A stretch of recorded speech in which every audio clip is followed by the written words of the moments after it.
सोचिए 10,000 फीट की ऊंचाई से गिरना और फिर भी जिंदा बच जाना, ये नामुमकिन सा लगता है। लेकिन ये कहानी है एक 17 साल की लड़की की जिसने मौत को मात दी और जिंदा बच निकली, वो भी दुनिया के खतरनाक जंगल अमेज़न से, जिसका नाम था जूलियन कोप्स्की।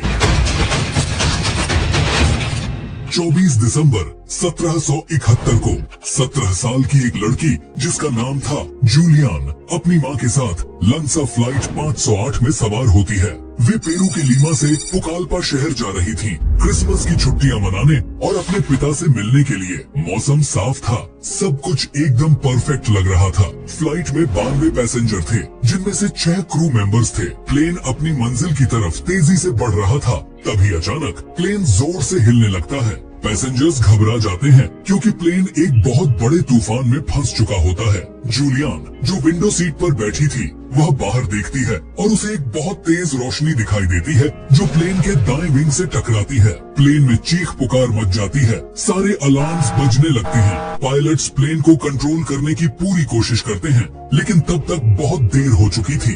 अचानक एक धमाके की आवाज होती है। जूलियन को महसूस होता है कि वह अभी भी अपनी सीट पर बंधी है, लेकिन अब वह सीट प्लेन के अंदर नहीं है। आसमान की बिजली के कारण प्लेन के टुकड़े टुकड़े हो चुका था और जूलियन अपनी सीट समेत 10,000 फीट की ऊंचाई से नीचे गिर रही। जब जूलियन को होश आता है तो वह खुद को घने पेड़ों के बीच पाती है। उसकी हालत बहुत खराब है, कॉलर बोन टूट चुकी है, शरीर पर गहरे घाव हैं, लेकिन वह जिंदा है। उसे यकीन नहीं हो रहा था कि वह इतनी ऊंचाई से गिरकर भी बच गई, लेकिन अब उसे समझ में आता है कि उसकी असली लड़ाई तो अब शुरू हुई है। वह इस वक्त दुनिया के सबसे खतरनाक जंगल अमेज़न रेन फॉरेस्ट में थी। उसे पता है कि उसे यहाँ से निकलना होगा, लेकिन वह जानती थी कि यह कोई आसान काम नहीं है। उसने अपने पिता से सुना था, जो एक बायोलॉजिस्ट थे, कि अगर कभी जंगल में गुम हो जाओ तो सबसे पहले पानी का कोई सोर्स ढूंढो और उसे फॉलो करते रहो। तभी अमृता को दूर से गिद्धों की आवाज सुनाई देती है। उसे याद आता है कि उसकी माँ ने कहा था, जहाँ गिद्ध होते हैं वहाँ कोई न कोई डेड बॉडी जरूर होती है। वह आवाज की दिशा में चलना शुरू करती है और थोड़ी देर बाद उसे 3 पैसेंजर्स की डेड बॉडीज दिखाई देती हैं। जूलियन डरते हुए पास जाती है, यह देखने कि कहीं उनमें से कोई उसकी माँ तो नहीं है।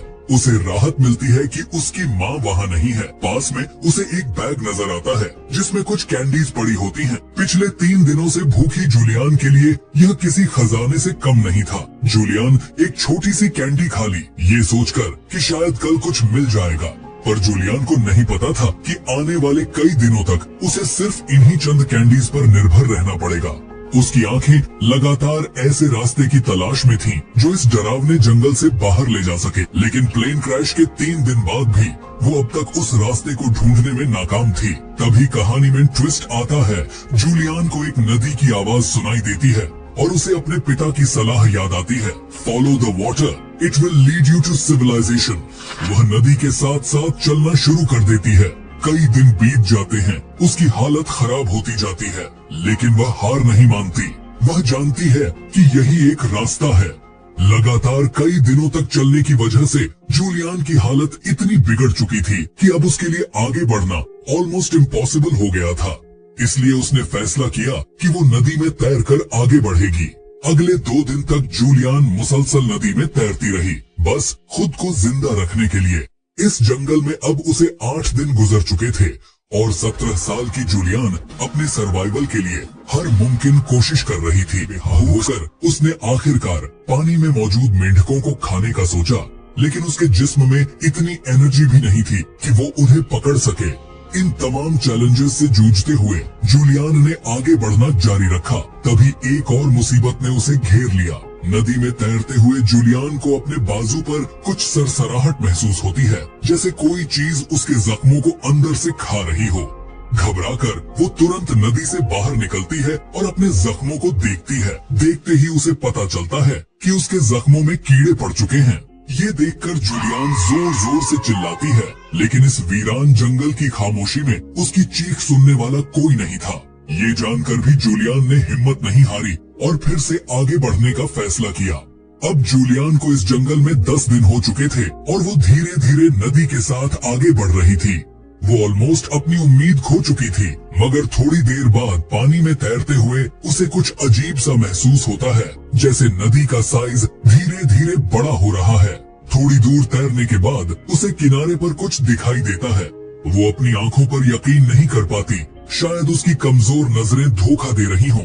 वो आंखों को मलती है और दोबारा देखती है। इस बार साफ दिखता है, दूर किनारे पर एक बोट खड़ी है। बोट को देखते ही जूलियन की खुशी का ठिकाना नहीं रहता। वह जल्दी से बोट की तरफ तैरती है और उस पर चढ़ जाती है। पास में उसे एक कैन मिलता है जिसमें पेट्रोल होता है।